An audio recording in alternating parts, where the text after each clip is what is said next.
किशोरी जी का प्रादुर्भाव हुआ। पूरे बरसाना में आनंद उत्सव मनाया गया, सब नाच रहे हैं, गा रहे हैं, आनंद मना रहे हैं। नंद बाबा भी आए, यशोदा जी भी आई हैं, उन्होंने भी आकर के वृषभानु जी को बधाई दी है। सब कुछ हुआ, लेकिन किशोरी जी के प्रादुर्भाव में एक वैचित्र था। क्या? दिन बीत गए 8, लेकिन किशोरी जी ने अभी तक नेत्र नहीं खोले। अभी तक किशोरी जी केवल एक छोटी सी बालिका हैं, एक सुकुमारी हैं, परंतु अभी तक किसी को भी किशोरी जी के नेत्रों का दर्शन नहीं हुआ। अभी तक किशोरी जी के नेत्र नहीं खुले हैं। इस बात से कभी कभी चिंतित हो जाते हैं वृषभानु जी और कीर्ति कि हमारी लाली है तो गई है, लेकिन पता ना क्यों अपने नेत्रन को नहीं खोल रही है। कभी कोई संत आ जाए, कोई वैष्णव आ जाए, कोई ब्राह्मण आ जाए, तो उनसे निवेदन करते हैं कि हमारी लाली नेत्र नहीं खोल रही। तब देवताओं ने नारद जी को भेजा, आप जाओ और जाकर के वृषभानु जी के इस मन के भाव को पूर्ण करके आओ। किशोरी जी के सुंदर नेत्रों का दर्शन उनको कराओ। तब श्री नारद जी महाराज का आगमन हुआ। नारद जी जैसे ही आए तो वृषभानु जी ने नारद जी को देखते ही सबसे पहले अपने पुत्र को बिठा दिया। श्री दामा से मिलो, हमारा लाला है। नारद जी उससे मिले, उसका सब देखने लगे। नारद जी मन में विचार कर रहे हैं कि ये उनसे कब मिलवाएंगे, किशोरी जी का दर्शन कब होगा। 2-3 दिन तक नारद जी विचरण करते रहे बरसाने में। वृषभानु जी का मन तो होता है कि मैं इनसे कुछ कहूं, कुछ पूछूं, थोड़ा किशोरी जी के बारे में, अपनी लाली के बारे में न कछु जानूं, लेकिन अभी वो भाव प्रकट नहीं हो रहा है। तब एक दिन एक छोटी सी बरसाने की लाली को जब नारद जी महाराज खिला रहे थे और उससे प्रेम चर्चा कर रहे थे, ये दृश्य जब वृषभानु जी ने देखा, उन्होंने तुरंत नारद जी के चरण पकड़े और कहा, हे भगवान, हमारी एक लाली भई है, बहुत सुंदर है, सुकुमारी है, नन्ही सी है, अभी वाकु देख करके स्पर्श करवे में डर लगे कि कहीं हमारे स्पर्श से कोई कष्ट ना है जाए, या हमारे हम सबन को दर्शन भी ना करा में। लेकिन महात्मन आपसे पूछना चाह मैं, हमारी लाली नेत्र नहीं खोल रही है, कहा भाव है? नारद जी तो तुरंत बोले, अरे तो तुमने इतने दिन से क्यों नहीं बताया? वो तो पहले से ही बैठे थे तैयार कि ये जल्दी बोले तो मैं जाऊं, जाकर के दर्शन करूं। बोले संकोच है रहे हो? बोले संकोच मत करो, अभी लेके चलो, कहां है तुम्हारी लाली, मुंह को बताओ। नारद जी महाराज जा रहे हैं वृषभानु भवन में। एक बेड़ी पार की, दूसरी बेड़ी पार की, तीसरी बेड़ी पार की। जैसे ही भीतर पहुंचे हैं, सुंदर सुगंधी भीतर से प्रकट हो रही है। सामने स्वर्ण जटित एक पालना है, और जैसे उस पालने में जाकर के नारद जी ने दर्शन किया, कमल कली को वृषभानु की लली को रंग, कैसा रंग है? बोले जैसे कमल की कली हूं मैं ना, ऐसी श्री वृषभानु नंदिनी है। नारद जी ने जैसे ही उनको दर्शन किए हुए आनंदित है गए, आनंदित है करके प्रणाम करने लगे। वृषभानु जी बोले, हमारी लाली नेत्र नाय खोल रही है, आप कृपा करो ना। नारद जी बोले, एक मंत्र पढ़ना पड़ेगा, कुछ करना पड़ेगा, तंत्र मंत्र करना पड़ेगा, तब आपकी लाली बोलेगी। वृषभानु जी बोले, देख लो, संभल के करियो, हमारी लाली बहुत कोमल है, वो ना स्पर्श नहीं करेंगे, दूर बैठ के करेंगे। वृषभानु जी बोले, तो करो। बोले, आपको पहले बाहर जानो पड़े, वो एकांत में करेंगे। कीर्ति वृषभानु जी को देखें, बोले लाली को अकेला तो नहीं छोड़ेंगे। बोले नहीं बाबा, विश्वास पात्र है, हम कर सके। वृषभानु जी और कीर्ति दोनों जैसे ही बाहर पधारे, नारद जी ने गेट बंद कियो, तुरंत चरणन में प्रणाम कियो और प्रणाम करके सीधे सन्मुख बैठे हैं। हे कृष्ण मनोहारिणी जय वृंदावन प्रिया, जय भ्रू मंगल ललिता जय वेणु रवाकुल। जय कृष्ण मनोहारिणी जय वृंदावन प्रिय जय भ्रू मंगल ललिता जय वेणु रवाकुल।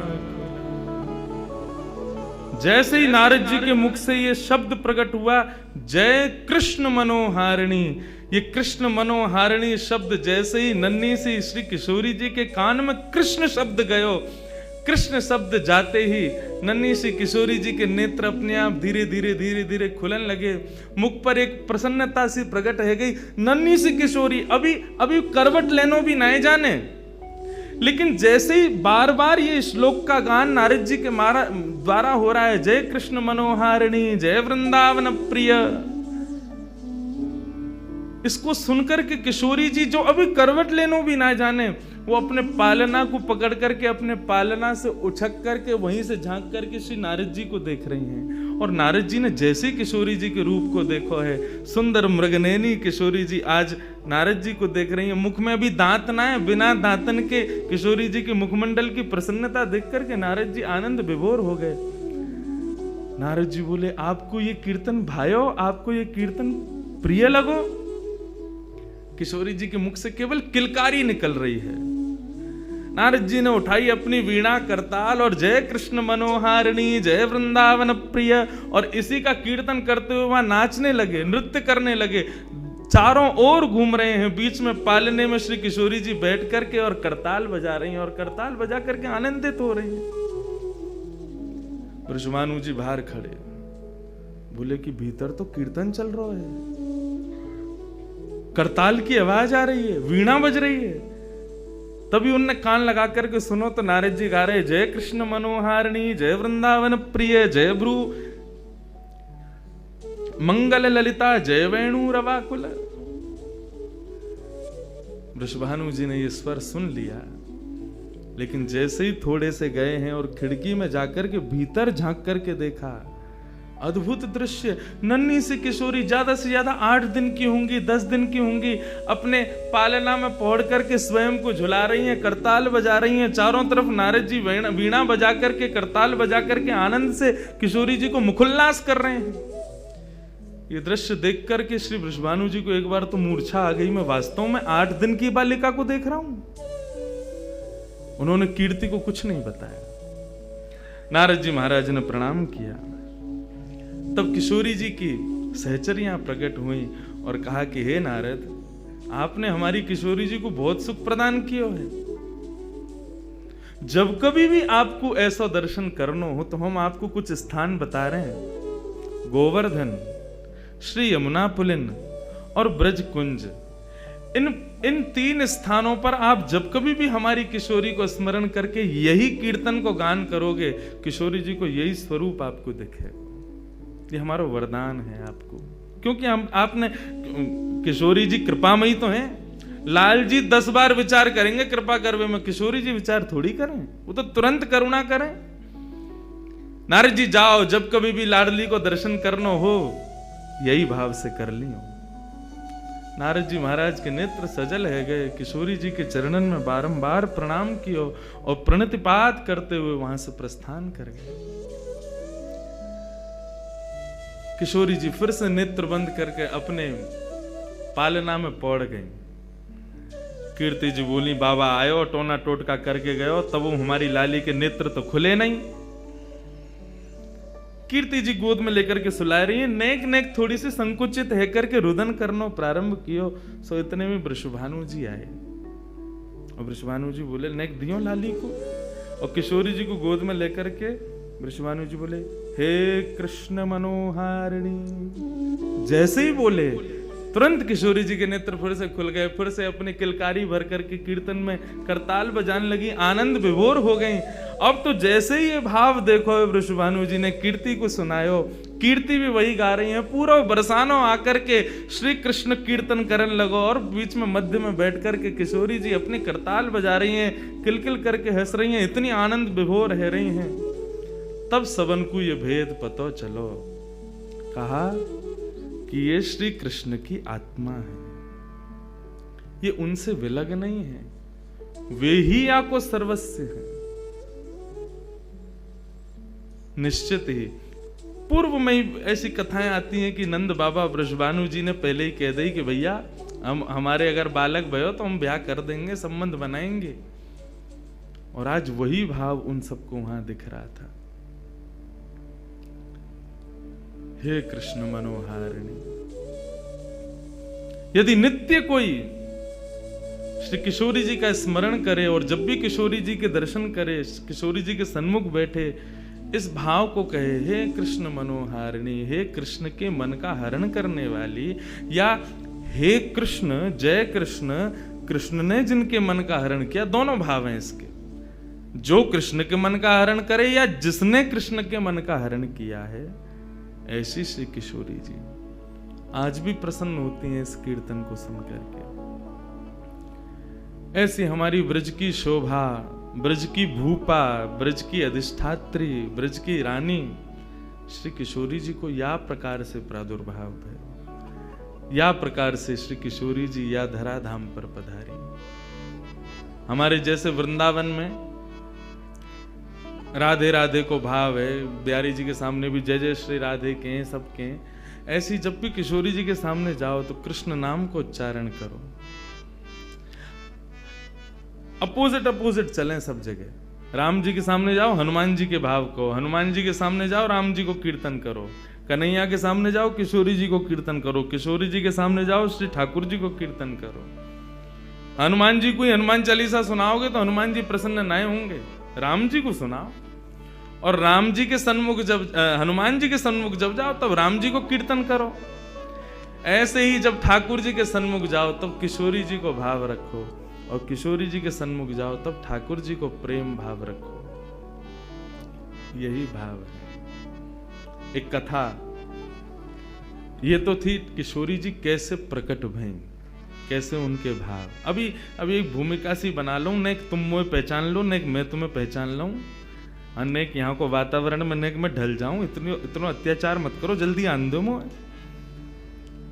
किशोरी जी के प्रादुर्भाव, एक बाह्य एक स्ट्रक्चर बना लूं, फिर घुसेंगे भीतर रस में। अभी चीनी डरी है ना, एक बार चाशनी बनन दो। अब सबरे ऐसे मुंह को टकटकी लगा के देख रहे, अभी गुल्ला में हमें रस में डाल दो। प्रेम से कहो, हे कृष्ण मनोहारिणी, हे वृंदावन प्रिया, जय कृष्ण मनोहारिणी।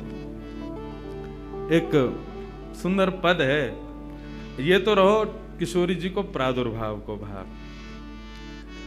अब एक पद है जहां में ठाकुर जी और किशोरी जी की प्रथम भेंट लीला के बीच में कब भई, वाको भाव है। आहा, मधुमास सारंग।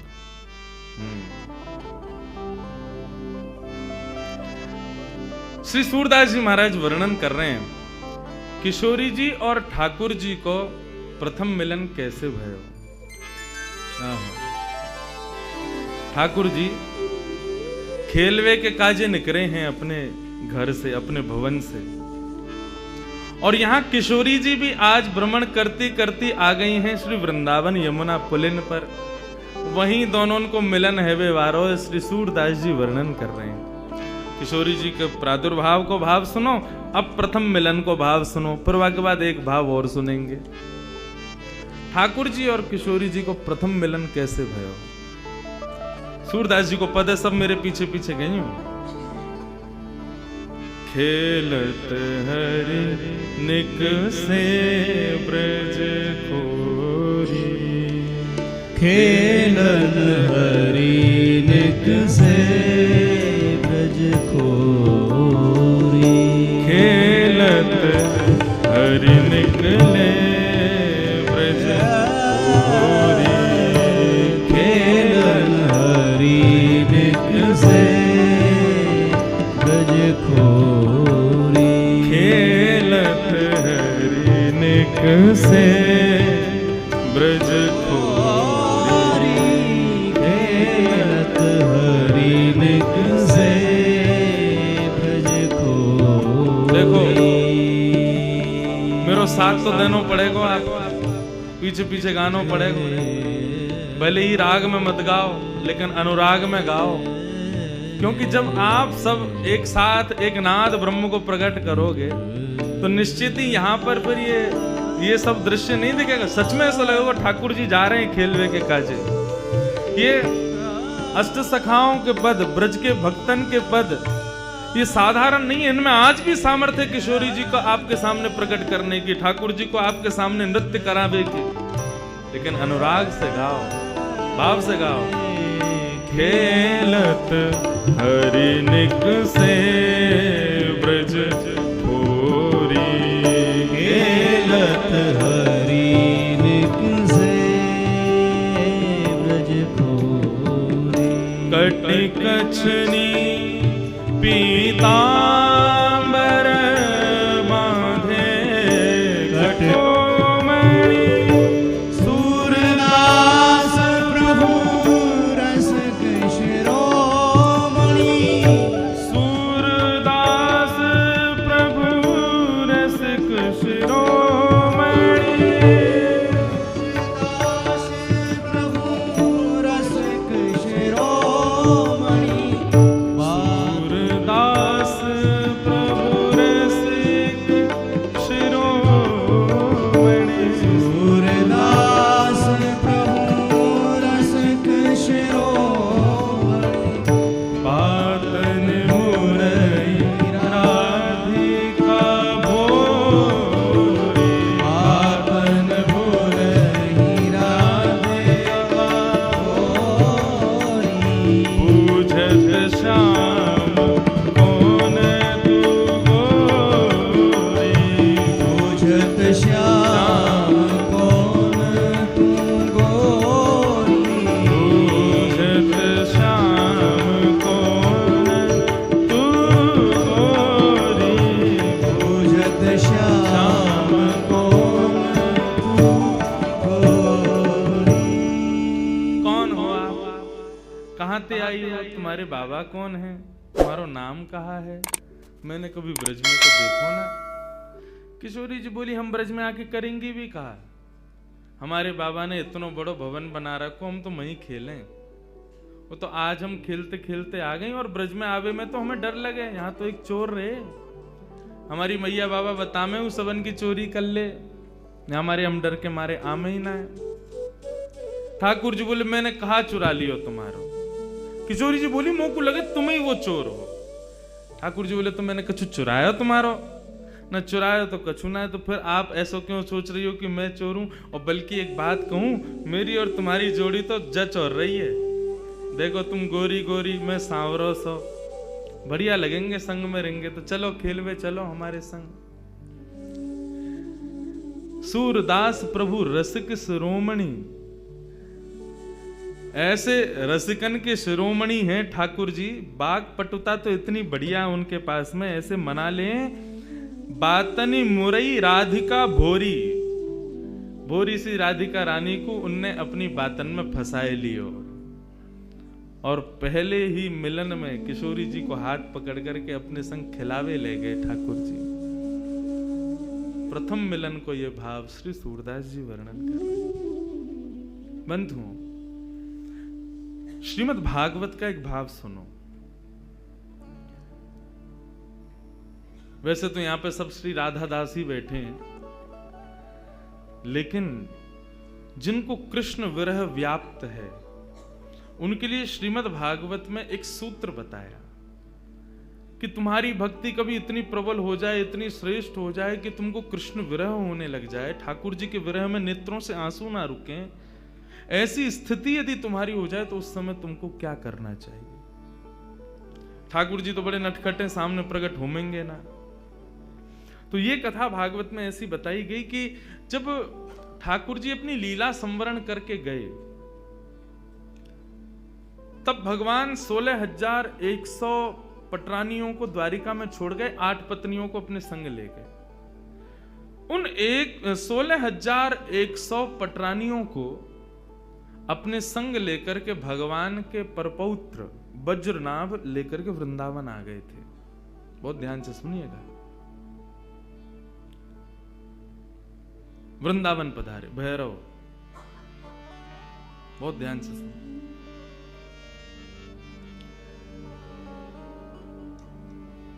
आज ये थोड़ा सा मिजाज बनाने के लिए बीच बीच में चलता रहेगा, कभी भैरव, कभी भीम पलासी, कभी ये, कभी वो। किशोरी जी संगीत की अधिष्ठात्री, कल रात की चर्चा में यही आया। अच्छा, एक भाव बताऊं, ठाकुर जी का और किशोरी जी का दोनों का परस्पर प्रेम जब कहें या सुने, उस समय राग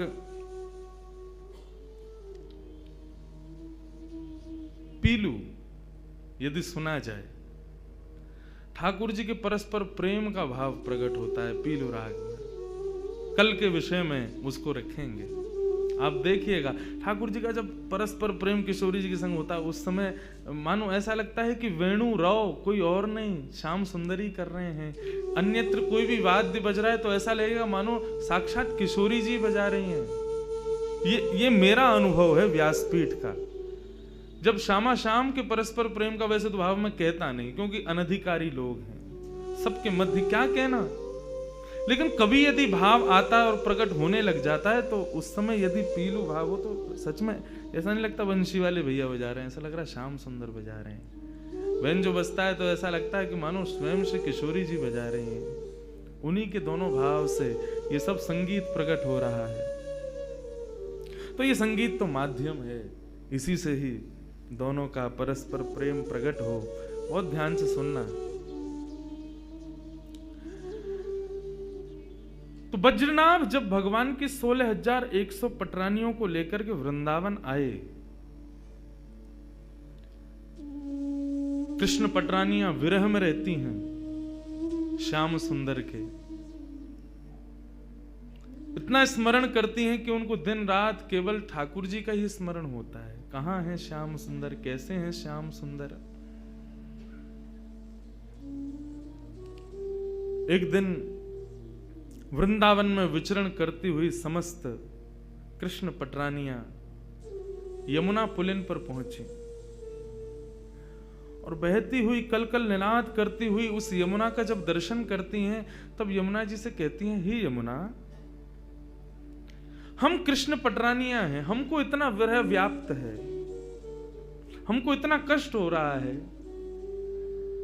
तुम भी कृष्ण पटरानी हो, तो तुम इतना कलकल करके और इतने आनंद में प्रवाह कैसे कर रही हो? तुमको शोक क्यों नहीं हो रहा? तुमको कष्ट क्यों नहीं हो रहा? क्या तुमको कृष्ण स्मृति नहीं होती? कृष्ण विरह तुमको नहीं होता? तब यमुना जी प्रकट हो गई और यमुना जी प्रकट होकर के उन समस्त कृष्ण पटरानियों से कहती हैं, क्या बात है, क्या कहना चाहती हो? बोले, हम बस ये कहना चाहती हैं, ये जो कृष्ण विरह है, ये प्रत्येक दिन हमें होकर के मानो ऐसा लगता है हमारे प्राण निकल जाएं, लेकिन प्राण निकल भी नहीं पाते हैं।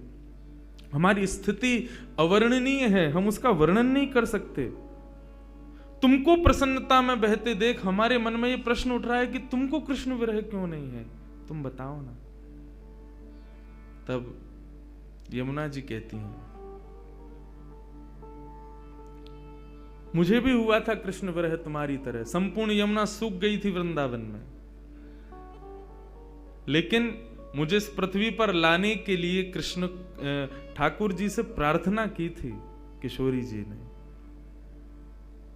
यत्र वृंदावनम नास्ति यत्र नो यमुना नदी, यत्र गोवर्धनम नास्ति तत्र नो रमते मनः। ठाकुर जी ने जब किशोरी जी से कहा कि ब्रजमंडल में चलना है, लीला करनी है, किशोरी जी बोली, जहां वृंदावन नहीं, यमुना नहीं, गोवर्धन, वहां मैं नहीं जा सकती। यदि आप चाहते हैं कि मैं ब्रज में चलूं तो इनको पहले लेकर के चलो। तो गोलोक धाम से ही तीनों का प्रादुर्भाव ब्रज में करवाया। जब कृष्ण अपनी लीला पूरी करके जाने लगे, उस समय मैं सूख चुकी थी उनके विरह में। तब किशोरी जी ने आकर के मुझे प्रेम प्रदान किया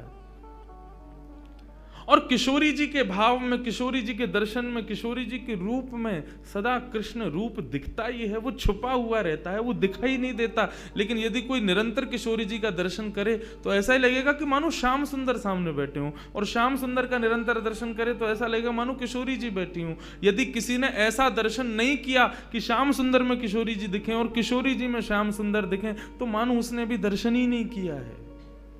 यदि वो श्याम सुंदर को केवल श्याम सुंदर समझ करके चला जाता है तो उसके नेत्रों का ये सबसे बड़ा विफलता है कि उसने किशोरी जी नहीं देख पाया वो ठाकुर जी के रूप में।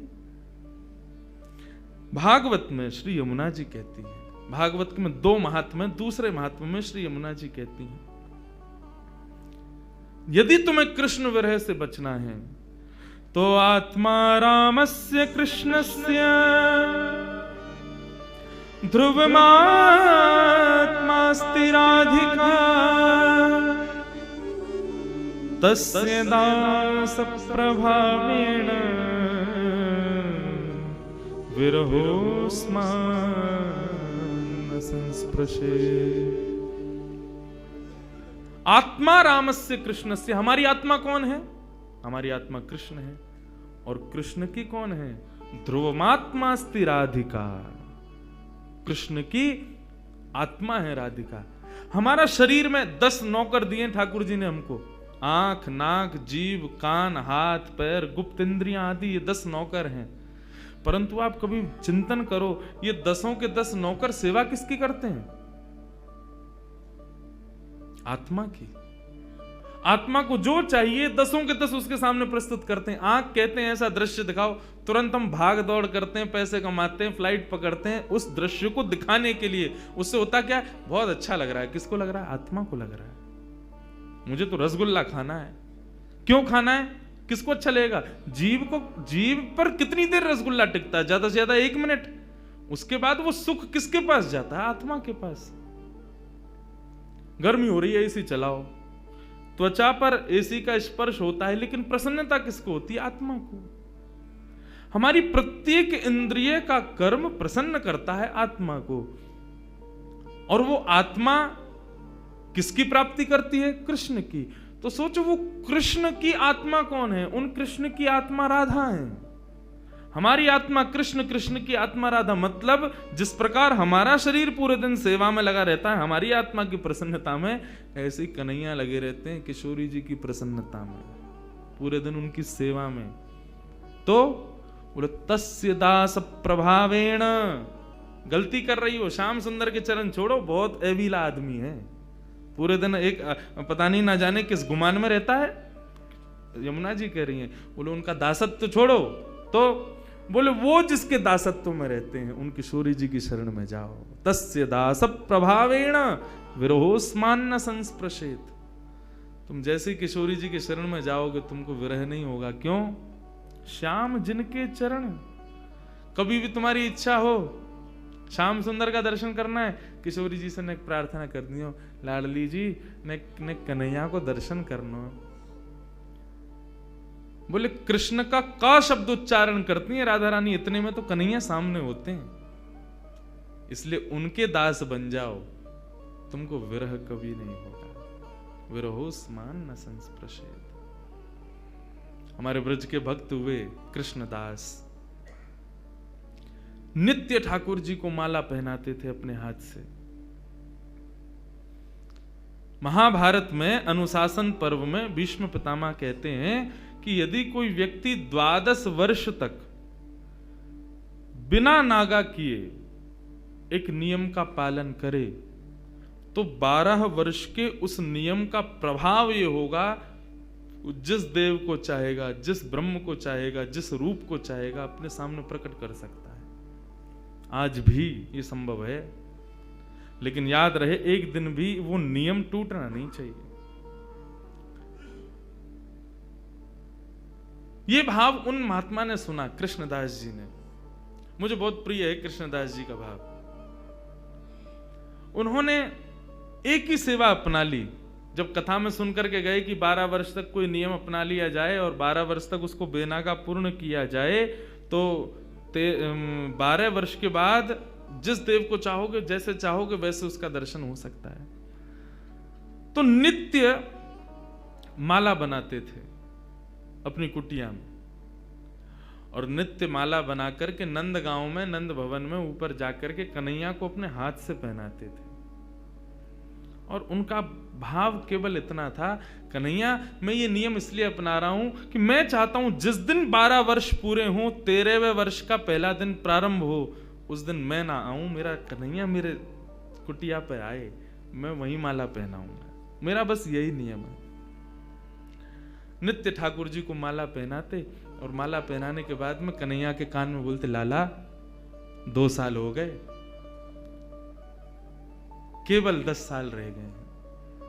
माला पहनाते, कन्हैया केवल 5 वर्ष रह गए, कन्हैया अब केवल 1 ही वर्ष रह गए, कन्हैया अब तो 6 ही महीना रह गए, कन्हैया अब तो 15 दिन रह गए, अब तो नाचते हुए जाते हैं माला लेकर के, कन्हैया अब तो 1 ही हफ्ता रह गो।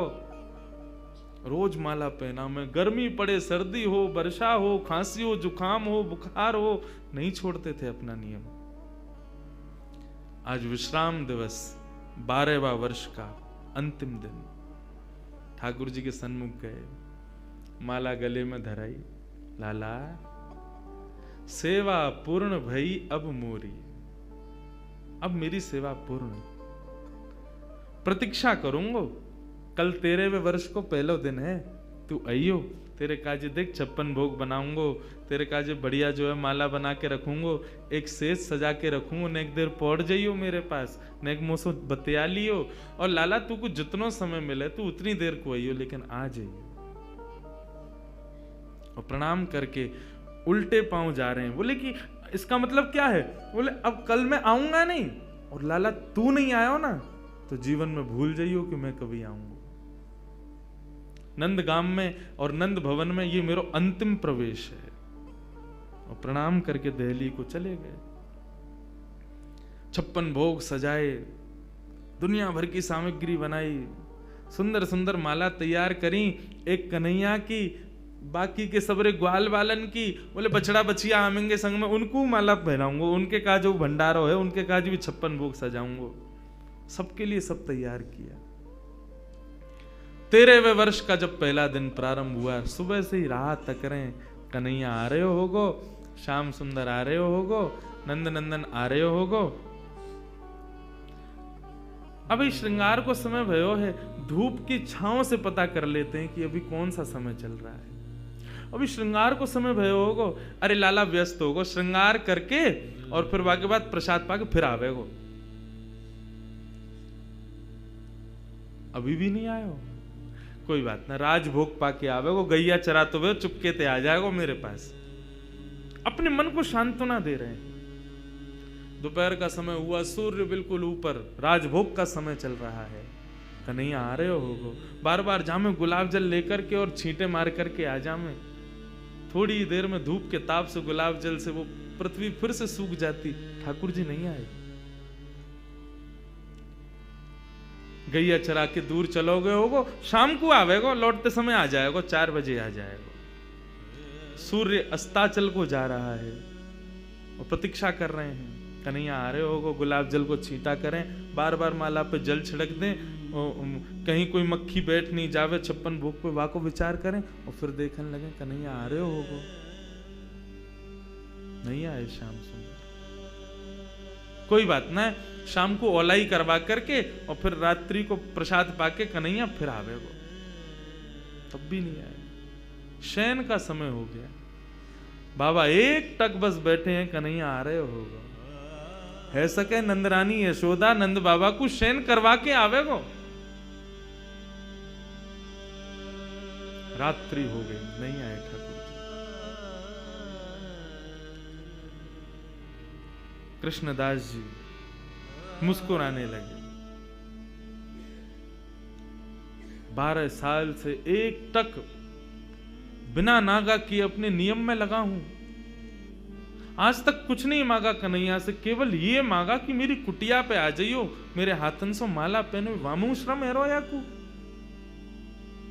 तुरंत अपने 56 भोग को पूरा एक पोटला बनायो, माला उठाई, सब सामान वहां से तुरंत धर लियो और कुटिया में तालो लगा करके बाबा निकल गए। नंदगांव से।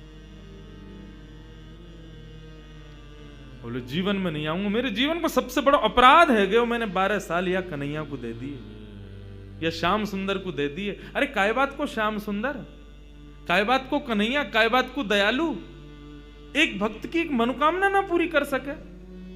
ना रहनो अब यहां पे। जैसी जाने लगे तो मार्ग में गायों का झुंड जा रहा था। जैसे उस झुंड में प्रवेश करने लगे, सोचते हुए जा रहे हैं, कुछ विचार नहीं हो रहा है। जैसे भीतर प्रवेश करने लगे, इतने में ही एक ग्वारिया आया और ग्वारिया ने आकर के हाथ पकड़ो, बाबा बाबा बाबा गैया चढ़ जाएंगी ऊपर। पीछे मुड़ करके देखो तो नन्नो सो एक बालक, ऊंची धोती पहनी, सिर पर स्वाफा पहनो भयो है और एक लठिया को अपने कंधा पे लगा करके वापस दोनों हाथन को टांग करके और बाबा के पास आयो है। बाबा गैया चढ़ जाएंगी, अभी मत जाओ, गैयान को जान दो पहले। बाबा बोले कौन की गैया है ये? बोले नंद बाबा की गैया हैं। कितनी गैया और हैं? बोले अभी बाबा बहुत हैं। कितना समय लगेगा? बोले बाबा अभी समय लगेगा, इन्हें सबन ने जान दो, फिर तुम चले जाइयो, तब तक यहां बैठ जाओ, आ जाओ, नेक मोते बतिया लो। बाबा बैठ गए, पूछने लगे कहां से हो, क्या हो, कैसे, कहा, सब बात चलने लगी। बोले वो सब बाद में बताऊंगा, बाबा ये बताओ यहाँ में तो देसी घी की सुगंध आ रही है, या मैं कहा धरो भीतर? बोले अब कहा बताऊं तो को, ये छलिया माखन चोर ऊपर बैठो का कपटी एक नंबर को, या के काजे 56 भोग बनायो, आयो नहीं, जा रहा हूं छोड़ छाड़ के। बाबा तो फिर या को का करोगे? बोले आप का करूंगा, नेक दूर जाके मैं खा लूंगा। बोले नेक दूर जाके का खाओ, यहीं खा लो, नेक नेक मुंह को दे दियो।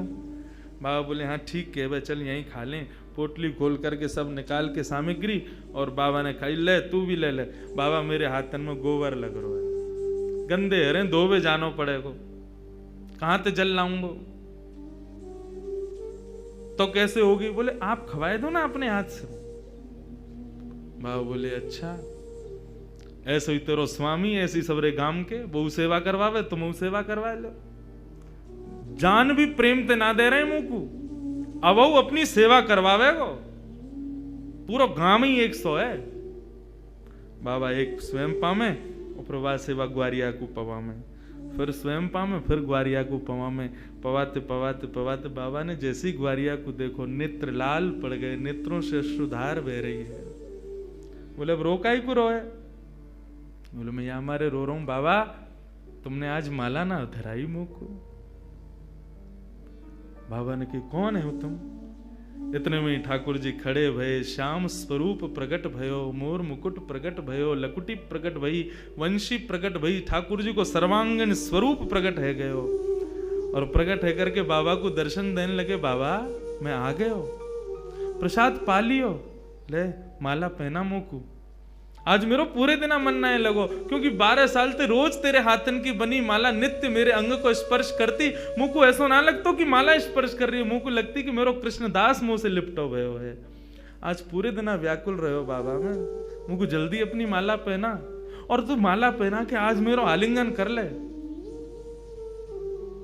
कृष्णदास क्रोध में देख रहे हैं, नहीं पहनाऊंगा, आज नहीं पहनाऊंगा, आज ये माला किसी और के गले में जाएगी। ठाकुर जी बोले कौन के गले में? बोले मैं यह विचार कर रहा हूं कि मैंने बरसानो जावे को मन बनायो तो कन्हैया प्रकट है गयो। यदि ये माला जाकर के किशोरी जी को ही धरा दूंगो और वहीं जाकर के उनके चरणन में ही रहूंगो, जहां जावे की इच्छा मात्र से कन्हैया प्रकट है गयो, यदि वहीं निवास करूंगो तो कन्हैया तो रोज आवेगो। ठाकुर जी हाथ पकड़े, पांव पकड़े। कृष्णदास बोले अब ना रुकूंगा, अब तो किशोरी जी के चरणन में ही जाके रुकूंगा। सीधे दौड़े, पीछे पीछे ठाकुर जी दौड़ रहे, अरे बाबा रुक जा, अरे नेक रुक जा, मेरी सुन तो ले। बोले जो कहनी है मां अदालत में आके पेशी करियो, अब तो मैं वहीं रहूंगा। दौड़ करके गए और जाकर के सबसे पहले अपना नाम बदलो, अब ते मैं राधा दास। किशोरी जी के चरणन में जाकर के माला धरा दी और जैसे प्रणाम करके किशोरी जी को देखो है तो वही किशोरी जी में श्याम सुंदर, वही श्याम सुंदर में किशोरी जी, ऐसा भाव उनके सामने प्रकट है गयो। कहने को अभिप्राय भागवत भी इस बात को स्वीकार करे कि तस्य भाव प्रभावेण विरहोस्मान न संस्पृशेत। यदि किशोरी जी की शरण ले ली जाए तो ये श्याम सुंदर कभी कोई को विरह ना दे सके। ये श्याम सुंदर नित्य किशोरी जी के ही हैं, उन्हीं के ही हैं।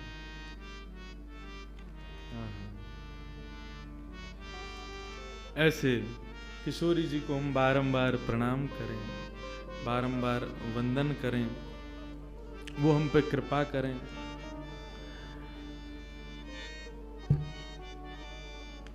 तो हम लोग सुन रहे कि किशोरी जी और ठाकुर जी को प्रथम मिलन भयो, और प्रथम मिलन के बाद थोड़ी देर क्रीड़ा करी।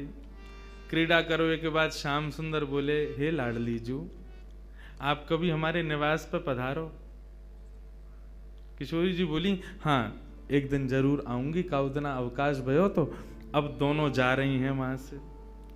श्याम सुंदर अपने घर को जा रहे हैं और किशोरी जी अपने घर को जा रही हैं, लेकिन एक दूसरे के रूप माधुरी पर ऐसे मोहित भये हैं कि जा तो रहे हैं कुंजन में, लेकिन एक दूसरे को देखते देखते देखते देखते आगे एक कुंज ऐसी आवे, दोनों फिर से मिल जामे। अरे हम तो फिर से यहीं आ गए, आप सुनो, आप वहां से जाओ, पल्लंगते में यहाँ ते जाऊंगो। दोनों एक दूसरे रास्ता भटक करके जामे, लेकिन आगे आकर के फिर मिल जामे। किशोरी जी बोली, अब एक काम करो, मैं यहीं खड़ी हूं, पहले तुम जाओ। किशोरी जी, ठाकुर जी के नाम मैं खड़ा हूं, पहले तुम जाओ यहाँ से, फिर जाएंगे।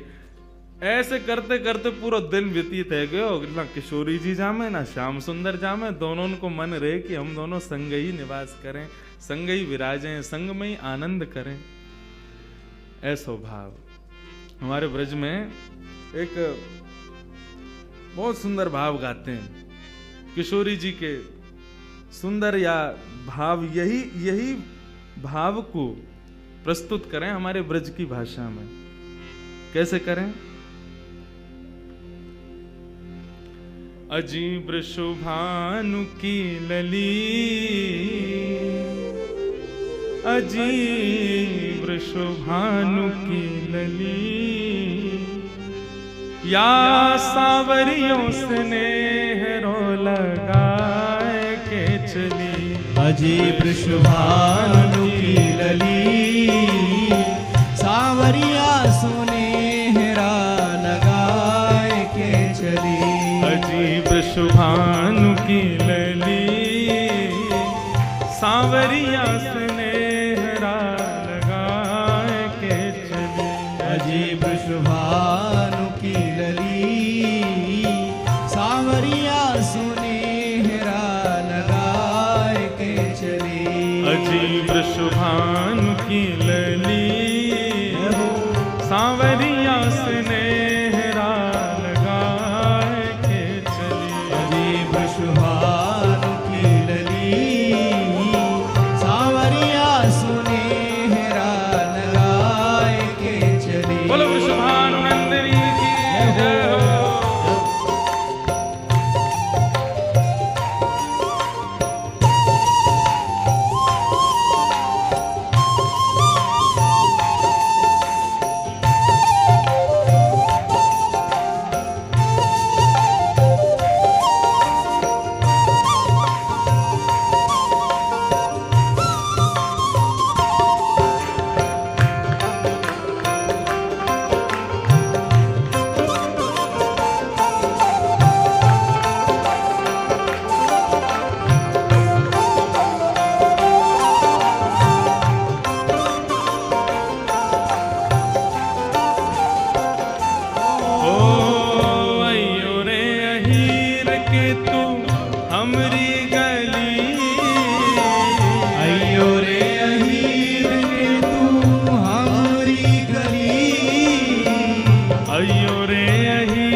छिड़कू लाला तेरी पगड़ी। अरे हाँ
सांवरियों से नेहरा लगाए के अजय वृषभानु की लली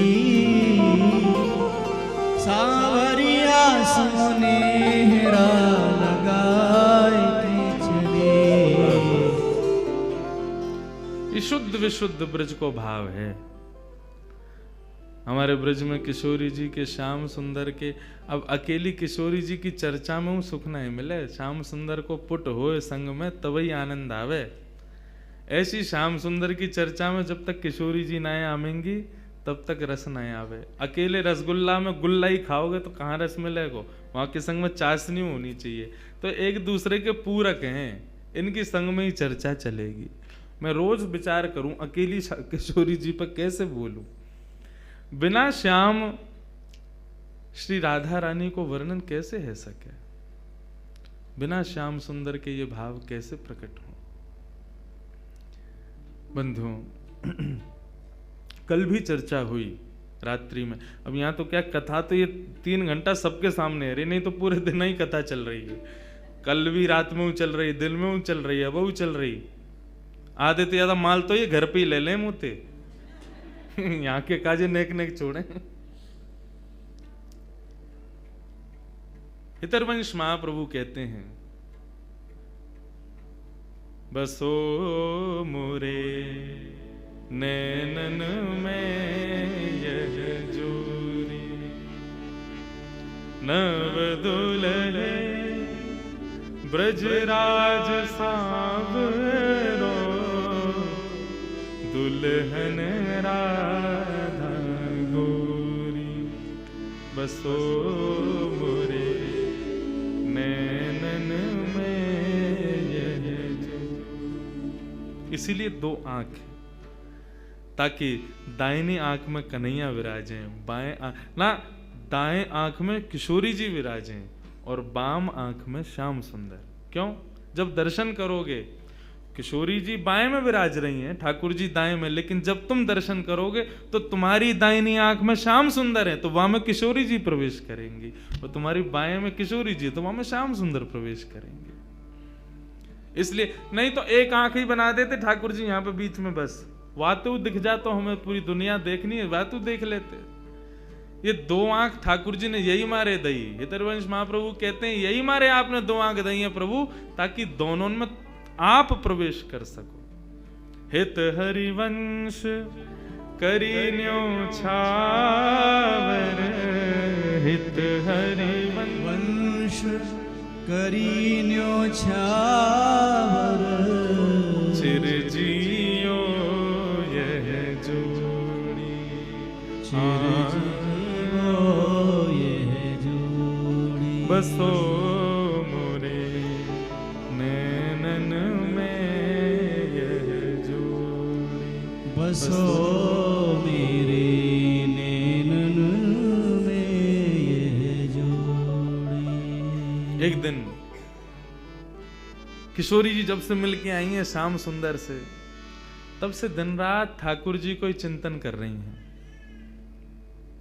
बंधुओं देखो, वैसे तो ये परमात्मा है, वैसे तो ये परम ब्रह्म है, इनको सब पता है कि कौन क्या है क्या नहीं है, लेकिन जब ठाकुर जी लीला करने आए हैं तो पूर्ण लीला में ही रहते हैं। उस समय ये भाव नहीं है कि किशोरी जी क्यों याद कर रही हैं ठाकुर जी को, वे तो भगवान है, वे तो जानती हैं कि कौन श्याम सुंदर कैसे क्या, तो फिर ये क्या है? अरे भाई, जब ठाकुर जी लीला में पधारते हैं तो पूर्ण लीला के ही होके आते हैं। श्रीनाथ जी अपने मंदिर में विराज रहे थे, गुसाई जी सेवा कर रहे थे, इतने में ही एक बिल्ली घुस गई भीतर। तो बिल्ली देख करके श्रीनाथ जी को भगाओ भगाओ भगाओ। गुसाई जी बोले, आप परम ब्रह्म परमात्मा, पूरे विश्व के जगदाधार, पूरे विश्व को बनाते हो, या बिल्ली से डर रहे हो? श्रीनाथ जी बोले, सुनो, निकलो मंदिर से बाहर। क्यों? या तो तुम जाओ या मुंह जान दो। गुसाई जी बोले, अरे जय जय, कहा अपराध है, आप इतने नाराज क्यों है रे? तुम मुंह को लाला मानो ना। बोला, हाँ लाला मानो। तो लाला मानोगे तो लाला को बिल्ली तो डर लगेगा, लाला को कुकर तो डर लगेगा। तुम पर ब्रह्म मानोगे तो फिर मेरे सामने साधारण मैया को भाव मत दिखाइयो। फिर तुम साधारणी बन के आओ। जब पर ब्रह्म मानने हो तो पर ब्रह्म मानोगे तो पर ब्रह्म जैसी सेवा करो मेरी। लेकिन तुमने मुंह को लाला मानो है, तो लाला को तो चींटी तो डर लगेगो, छिपकली तो डर लगेगो, बिल्ली तो डर लगेगो। तुम्हारी सेवा में अभी न्यूनता है, लेकिन मेरे भाव में न्यूनता ना है। मैं वो लाला बन की सेवा करवा रहा हूं, लेकिन तुम्हारे मन में आ रहा हो कि तो पर ब्रह्म है, इनको बिल्ली से डर कैसो। तो हे मोहे नाते अनेक मानिए जो भावे। आप किशोरी जी के प्रति, श्याम सुंदर के प्रति जो भाव रखो। कल मुझको इतना बढ़िया लगो, रात में आए तो मैया को परिचय सबका, ये हमारी कीर्ति मैया हैं, ये राधा रानी के भैया हैं, ये राधा रानी की बुआ हैं, ये चाचा हैं, ताऊ हैं, ये उनके भतीजा हैं, ये सब हैं। ये भाव सच में ये विशेष है। और एक बार को एक बात बोलूं, आपने केवल कहने को किशोरी जी से कही कि मैं आपको चाचा हूं। आप एक बार को कभी है सके अपने कर्तव्य को भूल जाओ, लेकिन किशोरी जी नहीं भूलेंगी। तुमने कही है कि तुम मेरे चाचा हो, तो चाचा वारो कर्तव्य निभाओ। ठाकुर जी की भक्ति में 3 चीज बहुत जरूरी, विश्वास, दूसरा संबंध, और तीसरा समर्पण। जब तक ठाकुर जी की भक्ति में कोई संबंध ना हो, विश्वास ना हो, समर्पण ना हो, सबसे पहली सीढ़ी है विश्वास। विश्वास करो, हाँ। दूसरी सीढ़ी है कोई भी संबंध, और संबंध भी आप पूछो हम ठाकुर जी से कौन सा संबंध बनाए। देखो संबंध जैसे पुत्र होता है ना, तो आप पूछोगे नहीं कि मैं इसका पिता बनूंगा अब। अरे पुत्र हुआ तो पिता हो ही आप उसके। संबंध कभी बनाए नहीं जाते, संबंध हो जाते हैं। ठाकुर जी को देख के जो भाव प्रकट हो वही ठाकुर जी को मान लो। और कई लोग ऐसे कहते हैं हमारा कोई भाव ही प्रकट नहीं होता, तो अभी कथा सुनो, सत्संग करो, संतों का संग करो। अभी तो तुम स्कूल में प्रवेश करने लायक ही नहीं हुए हो, तो फिर ठाकुर जी संबंध कैसे बनाओगे? पहले अपनी संगत सुधारो, अपनी रंगत सुधारो, अपना सब कुछ सुधारो। जिस दिन ठाकुर जी को देख के कोई भाव आ जाए, उस दिन समझना अब मैं योग्य हो गया ठाकुर जी संबंध बनाने के। उस दिन उसी भाव से ठाकुर जी से, किशोरी जी से संबंध भाव रख लो। तो किशोरी जी अब चिंतन कर रही हैं ठाकुर जी का। श्याम सुंदर के नेत्र, श्याम सुंदर के कपोल, श्याम सुंदर की मुख मुस्कनियां, श्याम सुंदर को सर्वांगीण अंग वा को चिंतन चल रहा है किशोरी जी के चिंतन में। और वही हाल यहां श्याम सुंदर को है, रात भर करवट बदल रहे हैं, बार बार विचार कर रहे हैं कहाँ है वो, कौन की छोरी आई ऐसी अपनों ऐसा पागल सा बना के चली गई है, कब मिलेगी, कब आवेगी। रोज जामे यमुना पुलिन पे खोजें, लेकिन किशोरी जी के दर्शन ना हो। मैं आज किशोरी जी ने मन बनाया, बोले आज नंदगाम चलेंगी। समस्त गोप ग्वाली जितने भी किशोरी जी की सखी सहचरी हैं, सबसे किशोरी जी बोली आज नंदगाम चलेंगे। अरे नंदगाम बहुत दूर है, और तू ना जाने माँ कौन रे, छलिया माखन चोर मरकट बंधु। हमने सुनिए टेढ़ी टेढ़ी सी चाल चले और सबन को अपनो दीवानो बना ले, सबन को अपने चंगुल में फंसा ले, ऐसी मीठी मीठी बात करे। वामेते एक व्यसन निकले, वह व्यसन को कोई एक बार चख ले तो वह व्यसन के बिना रह ना पावे। किशोरी तू जो कहेगी सो करेंगे, लेकिन नंदगाम ना जाएंगे। अच्छा चल नंदगाम ना जाएंगे, नेक दूर तक चल रहे हैं। और करते करते किशोरी जी के मन में बार बार भाव, जानो तो नंदगाम है। एक एक करके सखियां सब छोड़ती जा रही हैं। अरे मेरी तो सास बुलाई रही होगी, मेरे घर में बालक रो रहे होगो, आदि आदि करके सब सहचरियां वहां से चली गई। अकेली किशोरी जी पहुंच गई नंदगांव। जैसे ही नंदगांव पहुंची, नंदगांव पहुंच करके किशोरी जी सबसे पूछें कुंवर कान्हा कहाँ रहे, कुंवर कान्हा को घर कहाँ है। इतने में एक बूढ़ी सी अम्मा आई और वहां ने आकर के जैसी किशोरी जी की मुख की कांति और सौंदर्य को देखो, अरे लाली कहा भयो, कौन को खोज रही है? मैं कुंवर कन्हई को खोज रही हूँ, वो कहाँ है? बोले तो ना पता घर कहाँ है? बोले ना पता, आजा मैं लेके चलूं। सोई बूढ़ी सी अम्मा को हाथ पकड़ करके किशोरी जी जा रही हैं, गोकुल में भ्रमण करती भाई। इतने में बोली देख अब लाली आते आगे हम ना जा सकें, राजा को घर है, वो सामने जो भवन है वो वही में रहे कुंवर कन्हई, चली जा। यहां भीतर ठाकुर जी बैठे यशोदा मैया के पास, और क्या कह रहे हैं? मैया ने हाथ पांव पकड़ ली, वो लाला तेरी बहुत शिकायत हमें, अब तो अपने गोकुल तक का सब जगह तो शिकायत आ रही है, तू इतनी चोरी करे। या चोरिए छोड़ दे। ठाकुर जी कह रहे छोड़ दूंगा, लेकिन बदले में मुंह को कहा देगी, जो तू कहेगो सो दूंगी।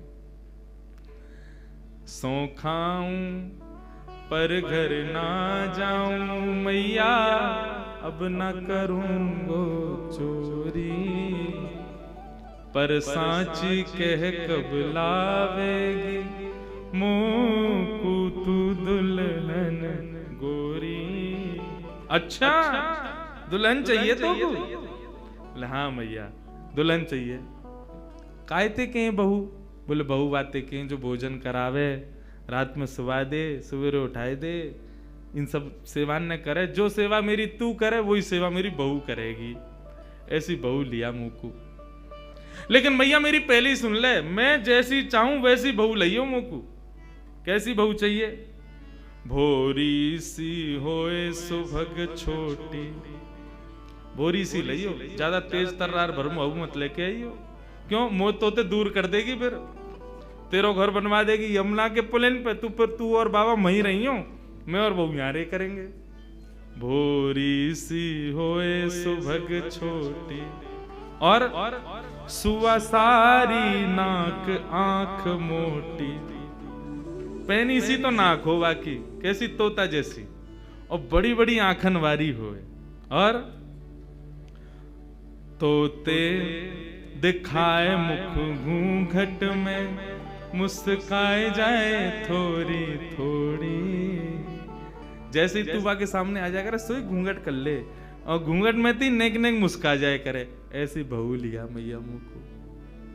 मैया बेटी बेटी कन्हैया की बात ने सुन नहीं है। बोले ज्यों ज्यों बड़ो है तो जा रहा, त्यों त्यों तेरे भीतर जन कहा प्रकट है तो जा रहा। कहाँ ते लावे इन सब बातन ने?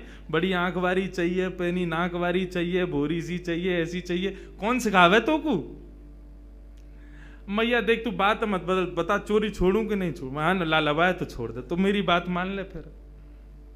और मैया सुन, मैया एक बात तो समझाऊं, जब ब्याह करवे जाऊंगा ना, बलदाऊ संग न ले जाऊं।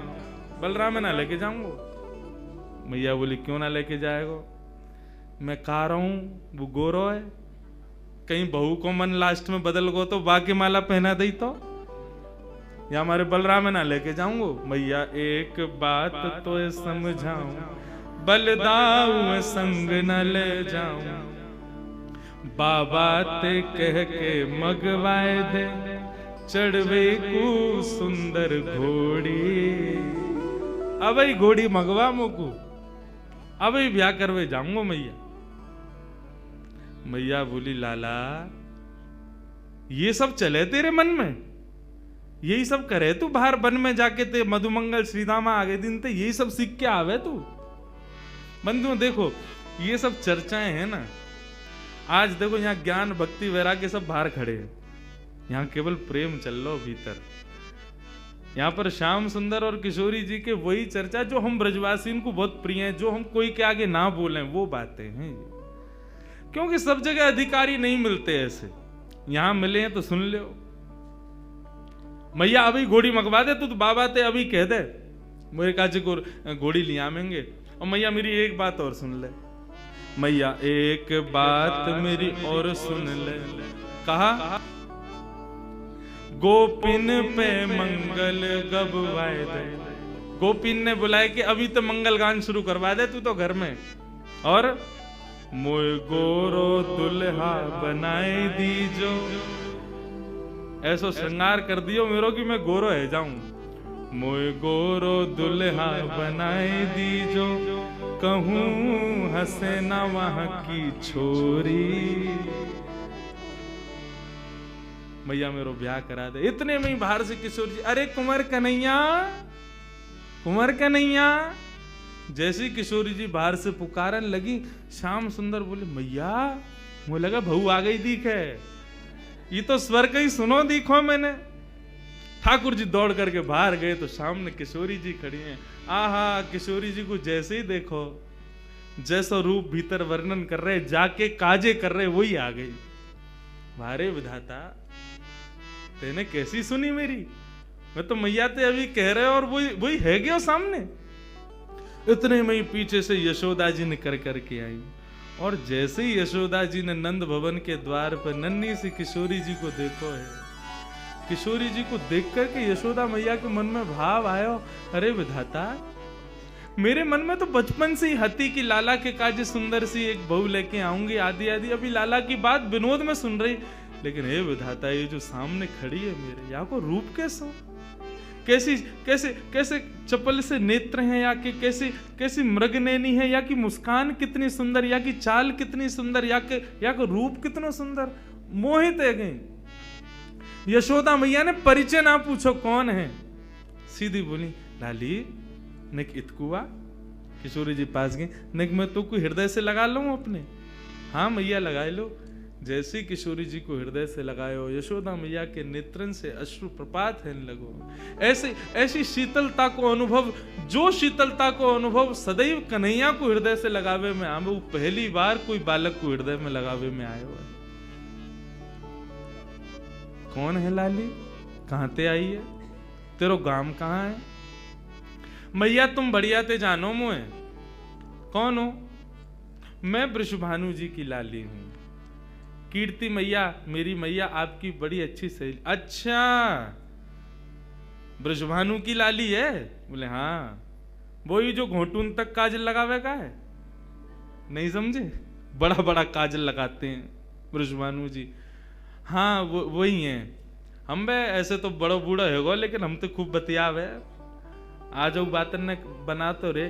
किशोरी जी बोली, आप हमारे बाबा के बारे में ऐसे मत बोलो ना लाली, मैं कोई बुराई थोड़ी कर रही हूँ। हमारे ब्रज में तो गारी देवे तो उम्र बढ़े, हमारे ब्रज में तो ऐसा बोलवे तो आनंद ही आवे। ऐसे बिना बोले, बिना चुभने वाली बात बोले तो ब्रजवासी आगे बढ़ता ही नहीं। किशोरी जी श्याम सुंदर के संग बैठी हैं, क्रीड़ा कर रही हैं, लीला कर रही हैं। किशोरी जी के इस रूप को देख करके यशोदा मैया के मन में भाव बार बार उत्पन्न हो रहे है। इतने में ही यशोदा मैया से रुको नहीं गए, गई जाकर के तिजोरी खोल के सबरो सामान निकाल करके लाई। लाली ने कि यहाँ पे, यहाँ बैठ जा। किशोरी जी बैठ गई। तेरो श्रृंगार कर दूं? ना, आप श्रृंगार मत करो, मैया नाराज होगी। कछु ना होगी, कह दियो यशोदा मैया ने कियो है। अच्छा तो कर दो। श्रृंगार करनो प्रारंभ कियो है। ऐसा सुंदर श्रृंगार करके किशोरी जी की गोद भर दे, मांग में सिंदूर भर दियो, खूब सारी सामग्री दे करके, लाल चुनरी उड़ा करके, पैरन में महावर लगा। आहा, कल कितना सुंदर भाव भैया सुना रहे महावर को, कि एक सखी किशोरी जी के चरणन में महावर लगा रही है, और महावर लगाते लगाते चर्चा भी करती जा रही है। तो महावर लगा के भूल गई कि मैंने कौन से पामन में महावर लगाए हो। तो किशोरी जी से पूछे, अरे किशोरी जी, मैंने कौन से चरणन में महावर लगाए हो? क्योंकि किशोरी जी के चरणन को रंग और महावर को रंग एक जैसा, भूल गई मैंने महावर कहाँ लगाए हो। तब किशोरी जी अपने पाम को उठा के, और जो पाम भारी होवे, बाकी कहीं या में लग गयो, ये हल्को है, या में ना लगो, मतलब इतनी कोमल कि महावर के वजन से वो किशोरी जी के चरण भारी है रहे। कैसा सुंदर भाव। किशोरी जी के महावर लगाए और सब कछु दे के गोद भर दई, और कही लाली अब जा। कोई कछु पूछे ना, कह दियो यशोदा जी ने कियो श्रृंगार, कोई कछु ना कहेगो तोते। नन्ही सी किशोरी जी अपने हाथ में सब सामग्री लेकर के, और ऐसे ऐसे चल चल के ठुमक ठुमक करके घूम रही हैं। आहा, यशोदा मैया तो आनंदित है गई हैं, इतना सुख मिल रहा है। छोटी सी किशोरी मेरे अंगना में डोल रे, छोटी किशोरी मेरे अंगना में डोले रे, छोटी सी किशोरी। मैंने वासों पूछी लाली, कौन गाम की छोरी रे। मैंने वासों पूछी लाली, कौन गाम की छोरी रे। हंस हंस के बताए, मैं तो बरसाने की छोरी रे। हंस हंस के बतावे, वो तो बरसाने की छोरी रे। छोटी सी किशोरी मेरे अंगना में डोल रे, छोटी सी किशोरी मेरे नन्ही सी किशोरी जी खूब सारी सामग्री को अपने गोद में भर के और कन्हैया को इशारा करके वहां से चली गई, मिल के चली गई और बोली अब तुम आई हो हमारे यहाँ। ठाकुर जी बोले आऊंगो, ऐसे ही आऊंगा मैं भी, अब तुमने आई हो तो मैं भी आऊंगा, अब जाओ। अब वहाँ कीर्ति जी पूरे बरसाने में खोज रही है मेरी लाली कहाँ चली गई। छोटी सी लाली भोरी सी है, कोई बहका के ले गए हो बाकू, सब जगह खोजें लेकिन कहीं दिखे नहीं। इतने में ही देखो नंद भवन के मार्ग से और किशोरी जी तो महाराज वैसी सुंदर, और इतनो सुंदर श्रृंगार यशोदा मैया ने कियो, पत्रावली को श्रृंगार कियो है किशोरी जी के, सुंदर सुंदर पत्रावली बना करके किशोरी जी को श्रृंगार कियो। जैसे ही किशोरी जी आई कीर्ति दौड़ करके गई, हृदय से लगायो, लाली तू कहां गई, मैं कब तक खोज रही, और ये कहा भयो, ये तेरी मांग कौन ने भर दी, और ये तेरे होटन पे लाली मां कौन ने रच दी, पामन में महावर, ये पाजेब, कौंधनी, गले में हार, इतना सामान ये सब कौन ने कियो। मैया मैं गई नंदगाम, वहां पे यशोदा मैया ने मेरो श्रृंगार कर दिया। कीर्ति मैया श्रृंगार देख के समझ गई, बोले कि यशोदा जी ने